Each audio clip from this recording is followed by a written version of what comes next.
I used to believe that being supportive meant being flexible, understanding, low maintenance. I thought love meant adjusting until everything fit smoothly, even if I was the one doing all the bending. When we met, I admired how driven they were, focused, ambitious, certain of what they wanted. I told myself the confidence was attractive, and it was. At first, we moved quickly, not recklessly, just efficiently. Shared calendars, shared goals, shared plans, for a future that looked very responsible from the outside. People used words like stable, healthy, a good match. And I liked hearing that. After chaos earlier in my life, calm felt like safety. At the beginning, support was mutual. We celebrated each other's wins, showed up for milestones, listened, or at least I thought we did. The first real shift was subtle. I started rearranging things, schedules, plans, expectations. Not because I was asked, but because it felt easier. If they were stressed, I stayed quiet. If they were tired, I picked up the slack. If they were overwhelmed, my needs suddenly felt optional. I told myself it was temporary, that this was just what you do when you love someone. Support them. Be patient. Don't make things harder. Over time, my life started orbiting theirs. My work schedule bent around their priorities. My weekends filled with what they needed to decompress.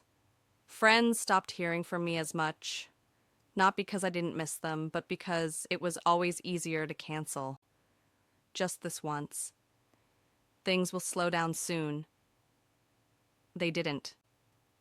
Anytime I brought up feeling tired or overlooked, the conversation shifted, not aggressively, just logically. They explained how much pressure they were under, how important this phase of life was, how we were building something together. And suddenly, my feelings felt small, inconvenient, unproductive. So I stopped bringing them up. Instead, I tried to be better at support, more encouraging, more understanding, more patient. I celebrated accomplishments that weren't mine.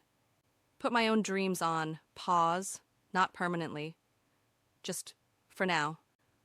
I told myself I would get back to them, but the pauses kept stacking. Months passed, then years. And one day I realized I couldn't remember the last time someone asked what I wanted. Not what worked best, not what made sense. What I wanted. The moment they cracked everything open wasn't dramatic. It was ordinary. We were talking about a future decision, another one that required compromise. And without thinking, I said, I don't think I can do that. The room went quiet, not angry quiet, disappointed quiet.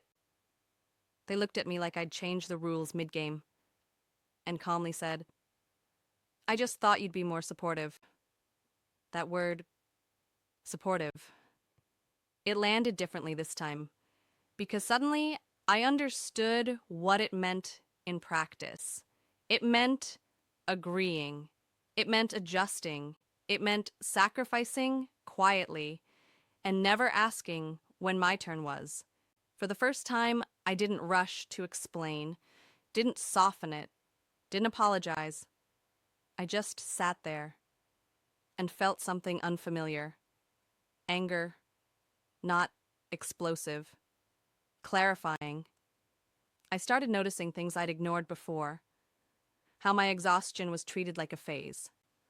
How my boundaries were treated like obstacles. How my support was expected, but rarely returned. I realized I wasn't being asked to grow together. I was being asked to disappear gracefully. Leaving didn't happen that day, but the awareness stayed. Every interaction after that felt sharper, clearer.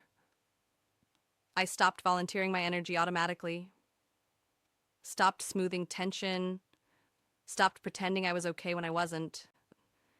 And the more I reclaimed myself, the less comfortable the relationship became. That's when I understood something painful. The version of me they loved was the one that required nothing, the one that adjusted, the one that stayed quiet. Walking away wasn't dramatic, no shouting, no betrayal. Just the quiet realization that love shouldn't feel like depletion. I didn't leave because they were cruel. I left because I was empty, and no one noticed. Support isn't supposed to cost you yourself. And if it does, that's not love. That's erasure.